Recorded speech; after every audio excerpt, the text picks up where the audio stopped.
Ja, jeg glad for å kunne være her sammen med dere, sammen med familiene. Det er alltid godt å være sammen med dere. Som til lust så kommer jeg at tale om kunnskap om god, og til ut fra 17. Petersbrev, første kapittel, og det første 11 versen. Jeg tenkte bare å begynne med å lese det opp. 17. Petersbrev, kapittel 8. Her skriver Peter til Simon Peter, tjener jo apostel Jesu Krist, til de som har finnet sånne dyrebare trygg som vi rettvise gods og frelser okkara Jesu Krist. Nei og frier fattelig til å markfattelig lot, og i kunnskap om god og herre okkara Jesus. Alt vi hører til liv og godsøyta hever goddomlige måter hans giv i okkom vi kunnskapen om han, som kallar i okkom vi dord og kraftsøyne. Hervi hever han giv i okkom henne største og dyraste lyfte, for at tid vi tøymon skulle få lot og goddomligere natturo, ta vi tid fludja bort fra spillene i heimen som kommer av giv. Legge til kun tog just øyna vi, og i trygg tykkar at vi sa dikt, og i diktene kunnskap, og i kunnskapen frahald, og i frahald om tål, og i tål om godsøyta, og i godsøyta om brauerkærløka, og i brauerkærløka om kærløka tida. Ta i hetta finst tja tykkon, og eikast, eller vekser. Ledet at tykkon ikkje standa irskeleis, eller ofruktbær i kunnskapen om Herre okkara Jesus Kristus. Han og ikke hever hetta blinder, ståttskikter. Han har glemt røysanna fra henne gamle syndonsøyne. Legge til kun tog enn møyra, øyna vi brøver, at gjøre kall og utvelging tikkara fast. Da det gjøre hetta, skulle de aldri snava. Da jeg henda hatt skal tikkun rykliga være givet inngengur i avja rykje Herra og frelsara okkara Jesu Krist. Gå god, tasta fyrir tutt år. Jeg bid om at du siknar årtutt til okkom og siknar det som jeg skal hava, at det skal være et oppbygging og anmenning. Sikna du hetta i Jesu navn, amen.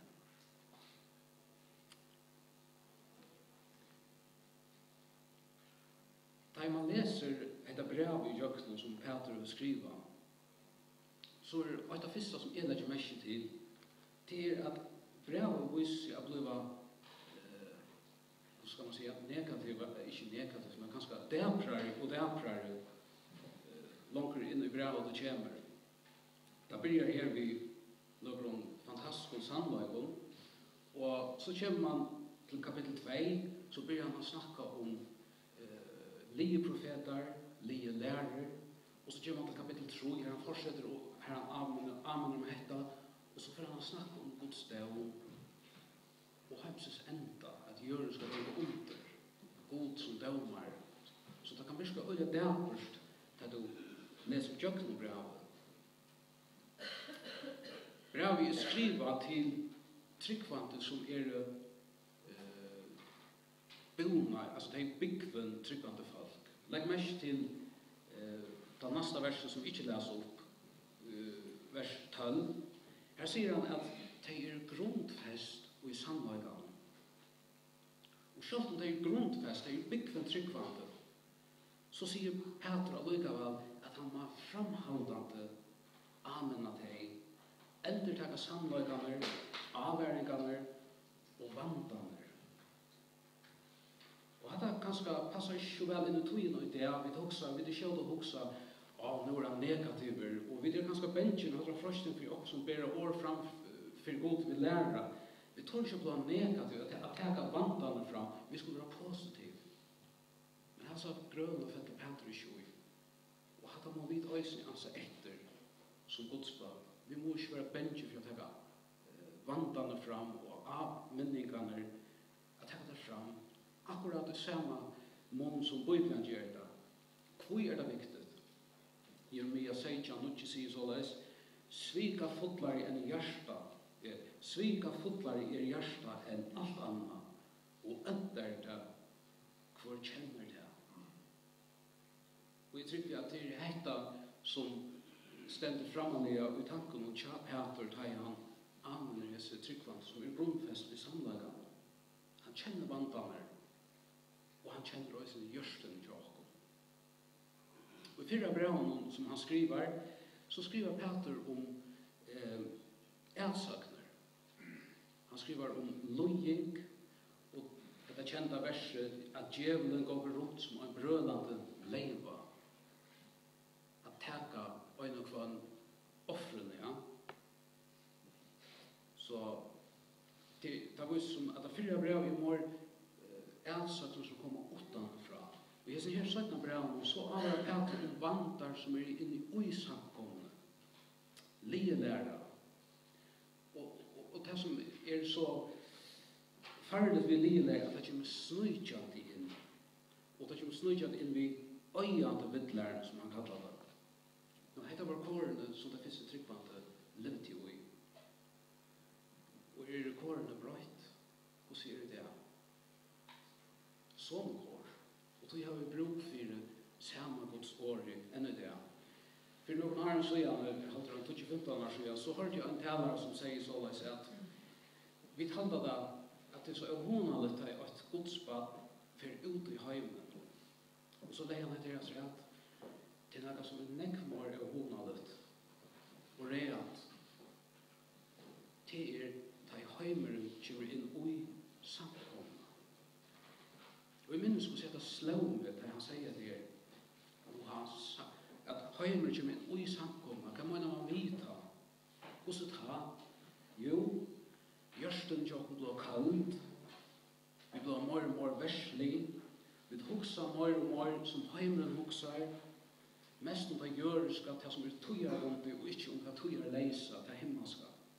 Og så er det at ting og tankar slipper å snøyja seg inn i okra hjørster, inn i okra tankar. Og bare når jeg hugsa disse tingene her, hva er det mest aktuelt? Det hugsa jeg ganske, nå har jeg lyst nærre, vi har øyne liberalum universitetet, og som så inngrep i herpånt, og som slipper ut nå i samkommer og i fargen, det er det vi de første 11 kapitlene i Bibelen, at man sier at det er ikke søvnlige personer som er her. Adam og Eva var ikke søvnlige personer. Dette er disse liberale tankene som kom inn. Og her reagerer vi fleste ganske, men ånder hadde det spennende, la dem ta det her til dere. Og hatt det skjønnet, og hatt her reagerer vi det på. Men noe som sliger med i anatoi, det er dette her, noe som mer lompeslig, mer snøykjante. Det er også om Jesu atkom. At Jesus kommer atter og dømer skal være. Jesus handler ikke mer og mer borte i samkommet, det er øyne i fargen, så som opplever jeg det. For en 2-3 år siden, så ble han sanker, jeg ser sankerne ur sankbøkene djuvne ut, her Norge okkom. Jeg drømte at dømadags morgon var kommet, og i luver var blåst, til døms for traunen og kvite, for tjau og for folkesles oss. Jeg får ikke passe om det at det var mest festlige sanger vi kunne finne i bøkene. Men at det bibelske samlager. Da så gav han det sangen ut, han fikk av å vite at det var møte. At det var usønlig, det var smakløst at gjøre en sånn sang ut. Og en tro på det over høymøysene, han taler om sånne samlager, om Jesu atterkomme, om Jesu døm. Han fikk høyre fyrir det. Og åttan at vi da gjør om fjærhånda, så er vi sånn her, begge byrjan og enden av bøyblene, av frelsesøvene, hakten bort. Det var en vunnet tanke. er ikke en avgjerd som noen folk har tidlig fra en og dag til annen. Nei, det noe som kommer snøyke det inn, så vi og vi, det rak. Og så vi og vi, så passer sannhet om Jesus at det kommer ikke inn til okken, til okkara tankegang. Hvor? Det er rikets verkland, som han vet alltid. Og hvor vil Satan hava akkurat hæsa sannlager, han vil hava negva sannlager borster, alla sannlager i Bibelen, men hvor akkurat hæsa for øyla viktig for Satan å få borster. Hva sier han vi Eve? Ikke skulle tid dodja, sier han vi Eve. Vi hører når det er dømeren, borster, så er det ikke som forplikter oss menneskemål. Så er vi ikke langer under arbeid, så er det som god atleder. Og hva er det neste stiget? Og jeg sier her prosessen, heter en prosess, gjør som tilvilt, at ikke skal god døme. Og kårene, som det er levd ut av Peter skriver i, er i så måte rettelig av en løg, kårene som vi lever opp til det. Her er ikke noe særlig røyt i så måte, Satan er en sammen. Hva skriver Peter så til disse tryggvante? Det er en samme Peter som en opprystende Kristus taler vi Genesares vatt, enda av Johannes evangelium. Han sier jo Peter, ver hyre tja seie moinu, fø seie moin. Og så aktar Peter, jeg sier bojen ikke Jesus. Hva gjør han for Guds bød, for samkomna, som er under alle mulige sleg og truste. Og stann fram, inn i samkomna, spittland som er i gjørsten og tjakom, som alltid kan taka iverhånd, at mulig rak, og så sorg, stora, manglande glede, kulde, eite. Hva skriver han? Han skriver om størrelaga Kristus her. Kunnskapen om Kristus. La oss tro i teksten så. Vers 8-2 er han halsan til samkomna. Han begynner ved han halsan, og så sjálv han kallar han for tænaren og apostelen. Og så legger han bøynammer at til de som har finnet som og dyrebære trygg som vid. Han ønsker altså at vissa deg om at torra støva som tryggvante er lyka dyrebære. Hon er lyka høy, hon er lyka fantastisk som tryggven til apostelen. Og sier han at jeg har finnet så trønna. Hon er given, hon er skokt, så han gav tryggven. Og legger han sier at hon er given vi rattvisen til okkara gode og frelsara Jesus Krist. Rattvisen som sier til at God setter okkon syndare i et rett samfunn og et rett samband vi ser.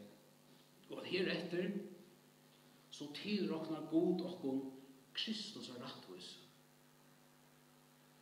Og til å si at i hese løte som er godsbad, så er vi like rattvis som Jesus Kristus er rattvis. Det er en fantastisk samlag. Legg så mye til øytasrad som Peter røyner å få fram, at okkara trygg og rattvise hun er given av okkara gode og frelsere Jesus Kristus. Er det snart bøyden kan lese brøven og særjan, så er det fægeren som rattvis gjør. Det er fægeren som gjør. Men her Peter i sine brev, han knyter oss av funksjoner, ikke av fægeren, men av Kristus.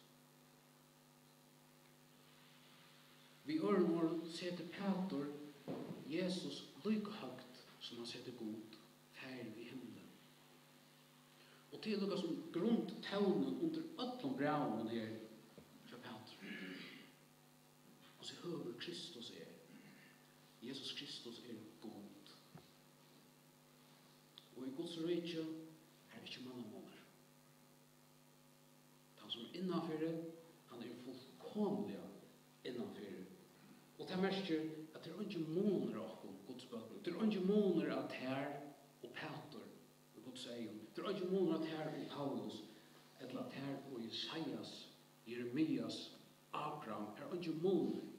Så vi har alt som dyrebære trygg, og vi har finnet Kristus og rettvise. Lika som hinner veldige tjenere gods. Vi har noe dommelige rettvise, her ikke måneder med noe. Så ber han, bojer i vers 2, nei og frier fattig og markfaldig lot og kunnskap om God og Herre okkara Jesus. Her etter et av de få versene i Bibelen her Jesus bøynløs for kallar for God. Det hendte nære ferner, men her hendte atter. Her det at Jesus sammen vi ferdig vil være kallar for God.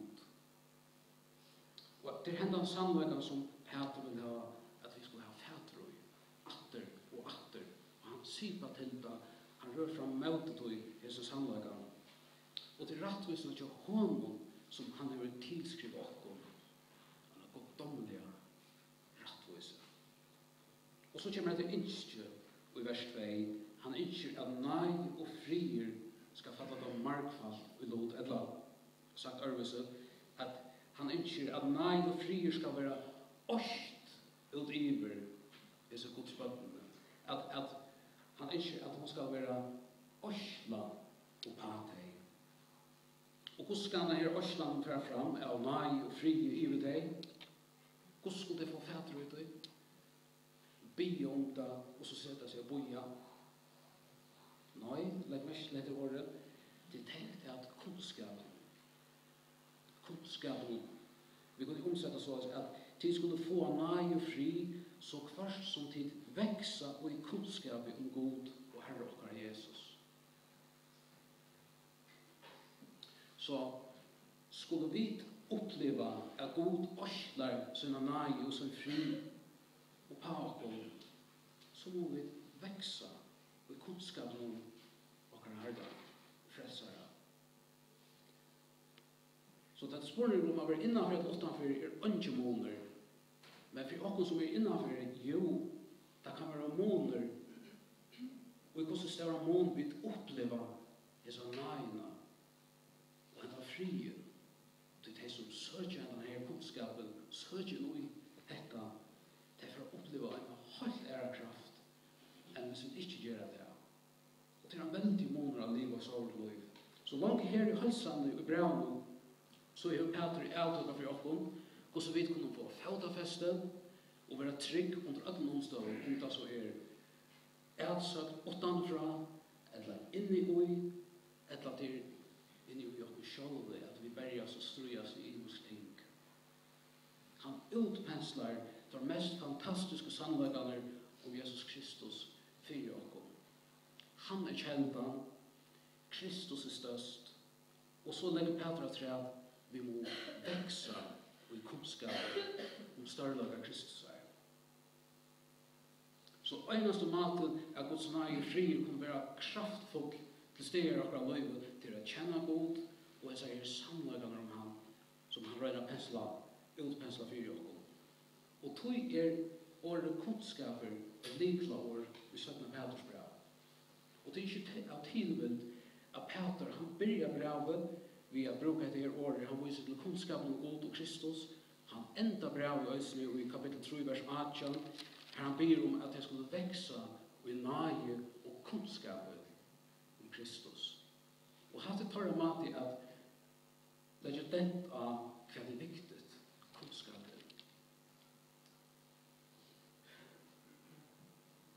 Vi skulle komme etter til dette året kunnskap 17, men jeg har hållit at hitja bojar, hva er det som Peter får røyner at pensle ut, hva kunnskapen er om, hva er innehaldet av som kunnskapen, hva er det for samlager han pensler ut.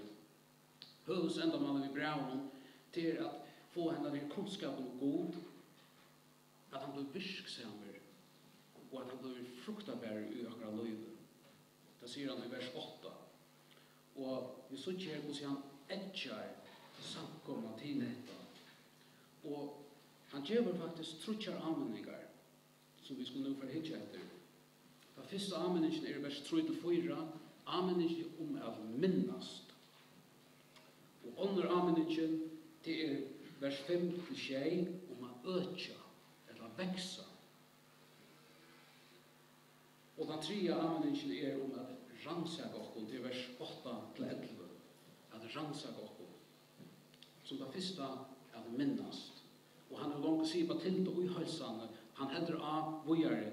Han börjar att säga dem att God har givit allt som ska till för kunskapen om han ska bli avväxt. Och här är en meregla som gäller efter alla sådana i Bibeln. Och särskilt i Nya testamentet och i bröven. Det är inte så att löver och båbl och grutt om man är bråk och så får vi det vita. Färd och liv, så var sådär. Ger fist, så ska du få att man ute för man ska nyta. Nej, evangeliet är bort övrigt. Då tänker du melde fist, så kommer versen att man. Och i Lutjasta Lörkjären så skriver Säkaris ett högt stort år som han kallar för måneren mellan bön, prus och tillbya. Det var inte ett lösta. Jag tänkte det var virkelig gott. Han säger här på att lägg till märkes rävfälgina och i svären som Herren Jesus gav Satan och i Matteus 4:20. Och så citerar han det verset här. Herren godtøyn skal du tilbya, og honom øyna skal du tjäna. Och så säger Säkaris, tilbyan kommer alltid först, så tjänas det. Sannar tilbyare tilbyr god i and och sannlöka, till slukar tilbyare färger vill hava. Och han enda således, fra sannare tilbyan spretter alltid dyktarga och tjänasta.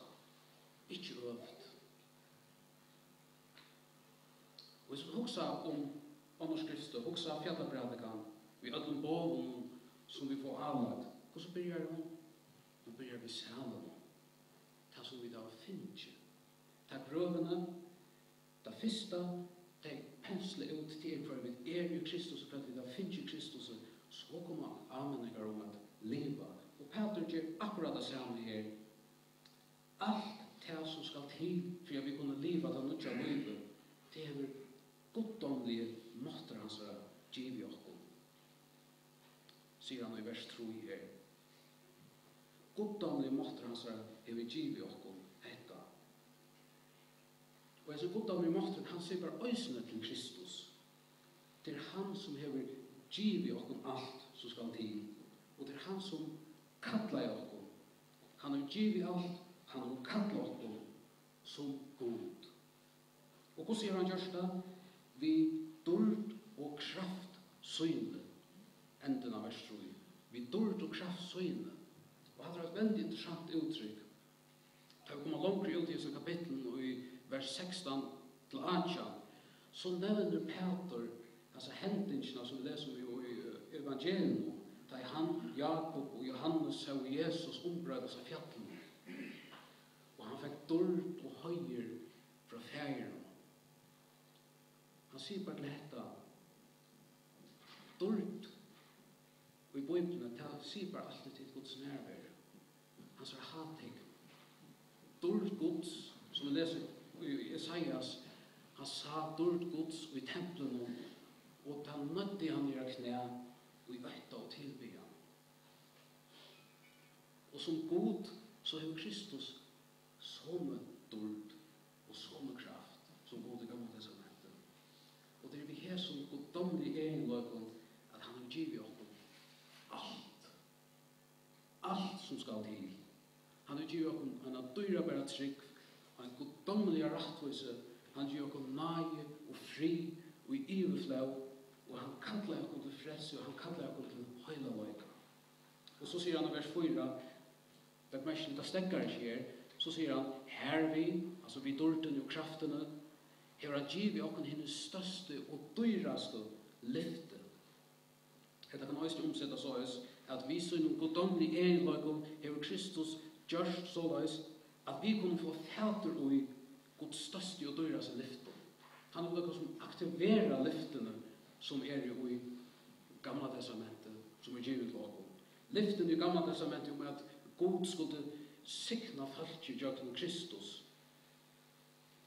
Hese lyfte kom vid njóta nu.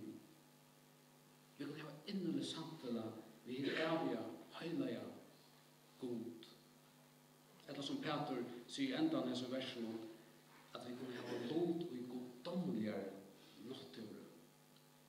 Samøynt ved Kristus. God flyter inn i okkom. Hele anden bor i okkom. Vi har en goddomlig egenløyga til å flytja fra spittlene i heimen som kommer av gyrd. Eller under troen. Og jøgnen kunnskapen om Kristus, så har vi finnet kraft til å leve nødja løyve. Det er fantastiske samlager. Og det heter Peter ikke at vi skulle minnast. Og vi har vært tryggvann til 20 år, jeg kommer avhaldande. Jeg kommer alltid å minna til å heta. Det var omgang livet av minna på å kunne avhengsa samlager. Som det neste så anlegger han at øtja eller veksa. Legg mest til vers 5, han begynner ved at amen om at legge tikkum tøy og jøsen av vers 3 og 4. Jøsen er så fantastisk samleik nå. Tøy skulle tid veksa i trønn, veksa i dikt og i kunnskapet og i frahald. Året frahald er kjeilt år. Ganske bedre år er sjåldisiplin. Vekser i sjåldisiplin, og i tåle, vekser i kærlaga. Og så legg mest til hva han sier i vers 8. Han sier, finnast heser kvaliteter som tikko og veksa, så ledet at tikko ikke standa arbeidsleis eller aufruktbar, og i kunnskapen om Herre okkara, Jesus Kristus. Vi kan kappa det hadde og venda det vi og si at såles hender. Hvis vi ikke suttje en kjennjan avvokst, en kjennjan brøyting, avhaldande i min løyve, så blir vi, vers 8 og 9, så blir vi arbeidsleiser, iskesleiser, aufruktabærer, blinder, ståttskikter, og jeg gløyme rødsamma fra Kristus, og hva Kristus har gjort for meg. Og atter, jeg var sagt hvordan byggvinn er, hvordan vantja er tryggvante, jeg var sagt hvordan boiser er, så færre jeg gløyma det. Færre jeg gløyma det hvis jeg ikke blir vi at amena med, og at letja treat trunnin avhaldande. Jeg var sagt hvordan større opplevelse vi har haft, det har lindet til at fjæra bort. Det såles hjersta til okkur tryggvante. Og jeg var så hver disiplin du hever, hvis du heldet det borte fra hesson, sannlagen om Kristus, og ikke arbeid støvet ved at letja treat trunne, så fjæra det borte. Jeg må alltid minna deg nå hetta, til at jeg vet at jeg er grunnfest og i sannlagen, sier Peter. Gjør det ikke, stekka vaksturen opp, og er kalme. Og ta vi kalma og blå voik, så blå voik, ta vi melkong kjemer, vi var sarber, ta vi vittlar kom inn, sannlagan og bøyplene blå er så viktige for meg, og jeg gikk på kompromiss, og så var jeg i fruktene gløyebreit. Jeg kjenner flere som har vært brennende, virkelig brennende, og har gått samfunnet ved deg, innelig samfunnet ved deg, og nå er det kalma i. Og det er så ångte prøver at døgn ångre samlaga som gode gymar og bøyplene, som han siknar vi ut. Simpelt den glede som jeg giver. Så kan du godt få et her svære fra dem. Ja, men at jeg bøyte det. Vars du ikke attar? Pui er du så rævlig glede av hæsson? Og at jeg vi bare så ofte med tås om fyr. Og en som Marie og jeg kjenner, han var virkelig brennende. Legg folk rundt om, så varde deg opp. Ung folk. Han falt fra. Han var frafallet lenge tog. Levde ut djupen borsklaga. Og nå hendte det for når faen vi kom sveane, det er gledelig at han vakna i hatter. Det er fantastiske vittnesbord er han i det. det som han forteller oss at det løgna var at han kjente alla samlagen. Han lyst sånn ikke bøyplene og dalta for i ånder.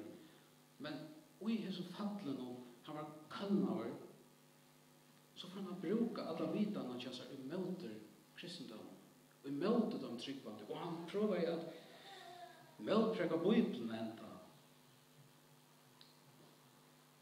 Og rundt han øtja om trunna i hese her tøyene, sjåldisplina, tålen, rundt han veksa i kærlaga til næsikkene, og kærlaga til alt. Nei. Så Peter, han amner oss som det første, vi må minnast størlagene om Kristus. Og det skal føre oss til at vi øker om trygg, tål, sjåldisplin, kærlaga og så videre. Og så amner han som det tredje, at vi må rannsake oss sjålde. Finns dette tjåkol? Jeg må spyrja om at det vekser framhaldet og i hesten i økene som Peter nevner. Hvordan mitt forhold til andre mennesker? Det mer irritabel med at vi er mennesker? Etter at jeg elsker alle mennesker? Og det er de som krevjande. Hans person vi kjente, han var fattelen og oppstekker i ar. Og hva nå? Nå det bare øvet. Han blåmar. Det sas av honom, altså uttrykket av kroppen og anledning fullkomne forvandla. Det er fantastisk å oppleve hvordan brennende han er nå, hvordan smittende han er. Og hva hendt? Hva det som hendt ved honom? Han får minnast atter. Han får minnast. Og han sa vitan, hon er blivit til kunnskap. Og nå skal vi komme atter til et år kunnskaper. Da Bibelen nevner kunnskap, så det ikke bare kald informasjon om en av vi. Det har vi noe innelig og et intimt samfunn å gjøre. Og i 1. Mosebok 4:8 stender at Adam heldt seg til kona sine Eve og vær vi barn. Jakob Dahl kommer nærmere de hebraiske årene her. Han sier Adam kjente kona sine og hun vær vi barn. Det er samme år. Og samme år finner vi i Dømerversen 2:20. Her det sender Øysni alt her atterlige savnaiste fedresøyner og ettertegn mot et annet atterlige som først kjente Herren, samme år, kjente Herren, det kjente han ikke, eller verset vi han har gjort for Israel. Samme år. Nå, det var problemet til at jeg må, var alt vidan, var informasjonen om Herren ble borster. Nei, hun har blivit kald. Det har blivit en overkommende informasjon.